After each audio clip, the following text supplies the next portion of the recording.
If you're encountering a recording failed error on Podbean, don't worry. This guide will help you troubleshoot and resolve the issue quickly.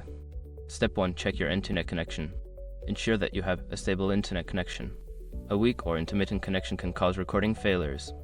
Try restarting your router or switching to a different network if possible. Step 2. Update the Podbean app.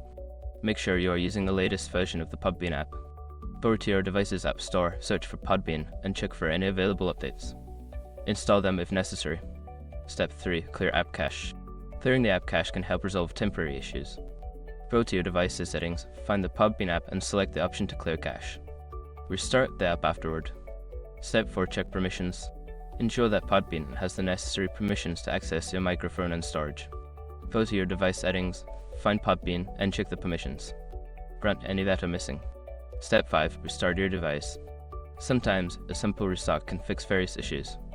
Turn off your device completely, wait a few seconds, and then turn it back on. Open Podbean and try recording again. By following these steps, you should be able to resolve the recording failed issue on Podbean. If the problem persists, consider reaching out to Podbean support for further assistance.